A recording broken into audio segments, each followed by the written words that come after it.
And now, staying on the other side of the Atlantic, we have an item from the Cato Institute, one of their recent daily podcasts entitled Economic Freedom Marches On. And we've included this to contrast with the piece that follows, which is a rather entertaining take on what the Mexican president should be saying to Donald Trump. But first, Cato. This is the Cato Daily Podcast for Monday, September 19th, 2016. I'm Caleb Brown. This year's Economic Freedom of the World Index details the strong relationships between economic freedom and the institutions it fosters and higher standards of living. Ian Vasquez, director of the Cato Institute's Center for Global Liberty and Prosperity, discusses the latest findings. Economic freedom is strongly related to prosperity and to growth, and we now have several decades of empirical data showing that the more economically free a country is, the better its performance, not just on economic indicators, but on the whole range of human development indicators and indicators of human well-being, from infant mortality to access to clean water to life expectancy. The numbers are really startling. Countries that are in the most free quartile of this ranking have incomes that are around $40,000 per capita. If you go to the next free quartile, the average incomes are about half as much. So that even what are apparently small differences in levels of economic freedom make big differences in outcomes. People would like to say, oh, well, you're talking about rich countries, so of course they can afford to have economic freedom. There have now been dozens and dozens of academic studies looking into the relationship between economic freedom and outcomes like growth and prosperity, and almost without exception, they show that the causation goes from economic freedom and the policies and institutions of economic freedom to those outcomes. Which countries have improved the most? If you look at the years for which we have data and that this report actually records, the countries that have made tremendous progress have been countries like China and India, the two most populous countries on the planet. They're still relatively unfree countries, but they started from such a low point in terms of economic freedom. They had very repressed economies and very low incomes that explains why those two countries have had high growth rates for decades. We're talking about growth rates between 8 and 10% for decades. And that also explains why global inequality, which had been going up for centuries, in this era of globalization, when economic freedom increased, has started to decline. The rich and the gap between the rich and the poor in the world has been closing.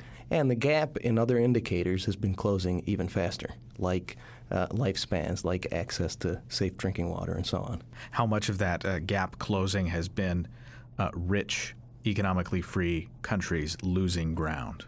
Only partially, and only in the last several years, especially since the financial crisis, which led so many countries like the United States and the OECD advanced economies to increase their size of government, their regulation, and so on, which has reduced their economic freedom. But there, too, we've seen a convergence. If you just look at levels of economic freedom in poor countries and levels of economic freedom in rich countries, you've seen that gap close. And most of it is due to the increase in economic freedom in poor countries. And in every continent, you've seen an increase in economic freedom in the last several decades, with some countries like Chile and Estonia and Peru standing out, Botswana and so on in Africa. And so that convergence in terms of economic freedom helps explain why there's been this dramatic drop in global poverty levels from 30 and 40% a few decades ago to less than 10% in the past year. This is unprecedented in world history. Now, it's a great untold story, and we have to repeat it over and over, that poverty has been in staggering decline. The data speaks for itself. People sometimes think that things are getting worse, but that's a very uninformed view. I feel like I ask you this every time we talk about this report, but what are the relationships between countries that have good policies, good institutions with respect to economic freedom and their neighbors? Well, what you tend to see is that groupings of countries tend to follow similar kinds of policies. So you see, for example, Central Europe, which since the early 1990s is what I would consider a success story, not just in terms of increases in economic freedom, but economic performance and higher levels of political freedom. This makes sense because what we've seen is that there's a strong relationship between economic freedom and political and civil liberties. More economic freedom is correlated with those other liberties. We see in Latin America some countries that have gone populist and other countries that have increased their levels of economic freedom. Those tend to be the ones that are on the Pacific coast, with a couple of exceptions. And they're the ones that have signed free trade agreements with the United States and that are negotiating other free trade agreements, whereas the ones that have reduced their levels of economic freedom, and those really are the exceptions, really stand out, like Venezuela, like Argentina, like Bolivia. Another interesting observation from the data that the Economic Freedom Project has been collecting over the years is the drop in economic freedom of the rich countries. This has not only occurred in the United States, though the United States is the major economy whose level of economic freedom has dropped most dramatically. The average fall in economic freedom of the OECD countries has also been notable, and like the United States in the past year or two has started to pick up, but it hasn't reached the high level that it reached sometime in the past decade.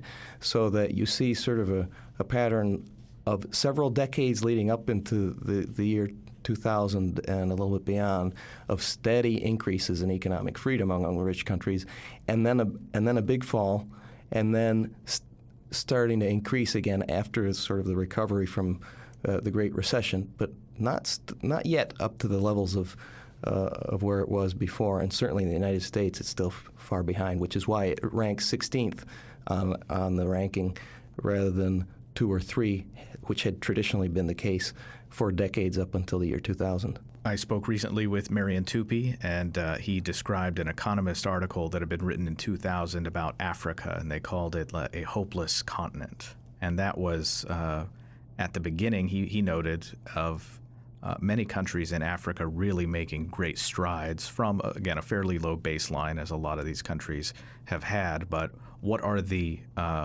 positive stories in Africa in terms of economic freedom, economic development, and wealth? Well, every region of the world has increased its level of economic freedom since the 1990s.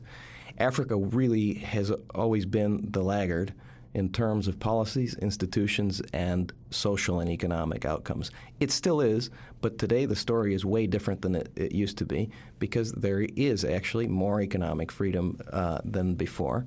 Some countries, like Botswana, like Ghana, have introduced reforms that have propelled them beyond what obviously the economists expected. New technologies have come in which have liberated people, and that's partially a result of some deregulation, but partially because those areas like cell phone use weren't regulated.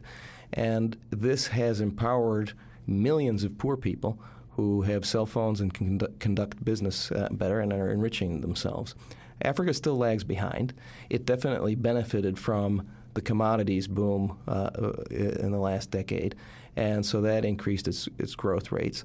And if it wants to continue to perform like it did before, it really does need to continue to reform. And countries in the developing world that have increased their levels of economic freedom are discovering that. China is discovering that now as its growth rates have fallen to 6%, which is low for China, a country that's been used to 10% growth rates. And probably that number, which is the official number, is not the true number. Maybe the real number is 4 or 5%.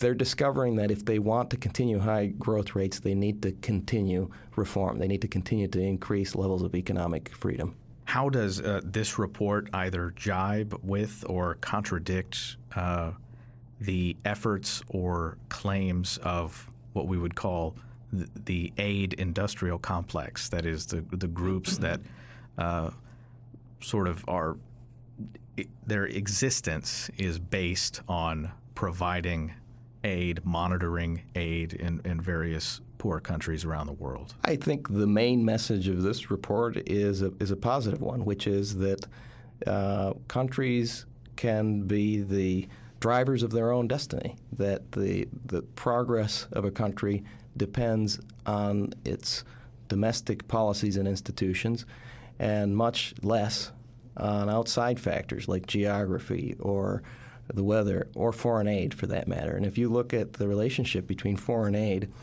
and growth, there is no relationship. If you look at the relationship between foreign aid and economic freedom, there's not a strong relationship or increases in economic freedom. Sometimes the aid industry says we should provide aid to promote reforms.